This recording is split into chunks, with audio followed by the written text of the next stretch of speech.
창세기 3장은 인류가 하나님의 언약을 어기고 타락하게 된 사건과 뱀의 강교함을 나누고자 합니다.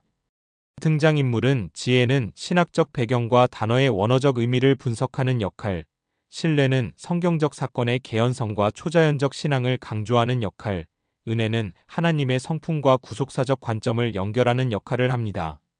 제1막은 뱀의 정체와 초자연적 현상에 관한 말씀입니다. 오늘 우리가 다룰 창세기 3장은 인류 역사의 가장 아픈 지점이자 소망의 시작입니다. 1절을 보면 뱀을 들짐승 중 가장 간교하다고 표현하죠. 사실 이 간교하다는 말은 지혜롭다는 뜻과 맞닿아 있어요. 맞습니다. 하지만 하나님이 창조하신 뒤 심히 좋았더라고 하셨던 뱀이 처음부터 교활하게 지어졌다고 보긴 어렵죠. 기록자 모세가 타락 이후의 결과를 보고 해석적으로 덧붙인 표현이라 보는 게 타당합니다. 그런데 많은 사람이 의문을 가져요. 어떻게 뱀이 말을 하느냐는 거죠. 전지전능하신 하나님을 믿는 신앙 안에서는 결코 놀랄 일이 아닙니다. 민수기의 발람의 당나귀나 에스겔의 마른 뼈, 환상을 보세요.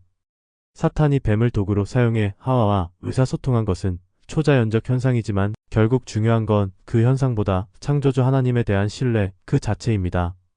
제2막은 유혹의 기술과 말씀의 왜곡에 관한 것입니다. 뱀의 유혹 과정을 보면 아주 치밀합니다.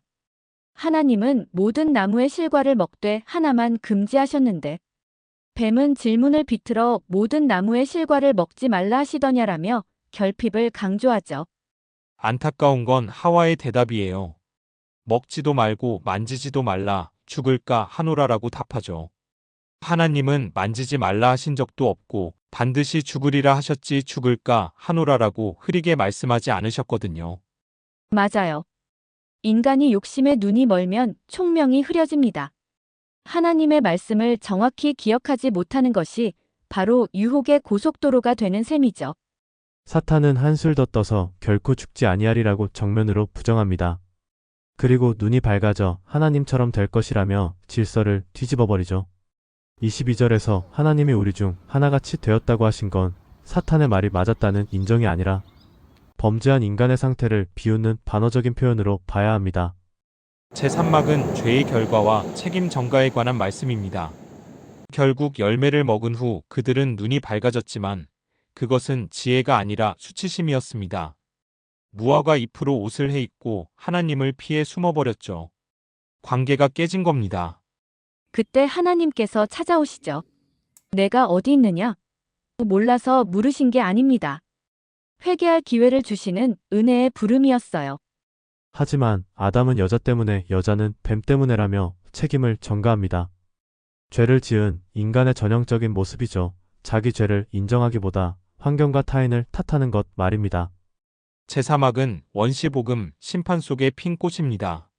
하나님은 뱀에게는 질문도 없이 즉각 심판하십니다. 그런데 여기서 성경 전체를 관통하는 가장 위대한 약속이 나오죠. 바로 창세기 3장 15절 원시복음입니다. 여자의 후손이 뱀의 머리를 상하게 할 것이다. 이건 장차 오실 예수 그리스도에 대한 선포입니다. 사탄이 예수님의 발꿈치, 즉 십자가 고난으로 상하게 하겠지만 예수님은 사탄의 머리를 완전히 분쇄하실 것이라는 승리의 예고죠. 심판 뒤에 주시는 징벌들도 사실 자세히 보면 하나님의 긍휼이 섞여 있어요.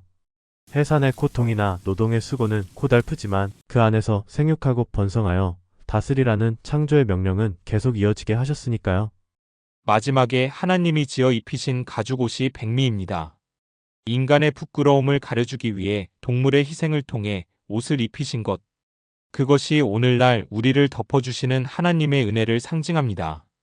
마무리로 우리의 응답에 관한 것입니다. 오늘 토론을 통해 본 창세기 3장은 타락의 기록인 동시에 하나님의 은혜를 함께 보여주는 추적 기록이기도 하네요. 맞습니다.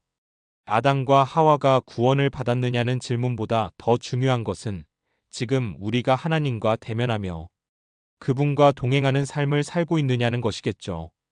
결국 히브리서 11장 6절 말씀처럼 그분이 계신 것과 자기를 찾는 자들에게 상 주시는 분임을 믿는 그 믿음으로 우리를 다시 살게 할 것입니다.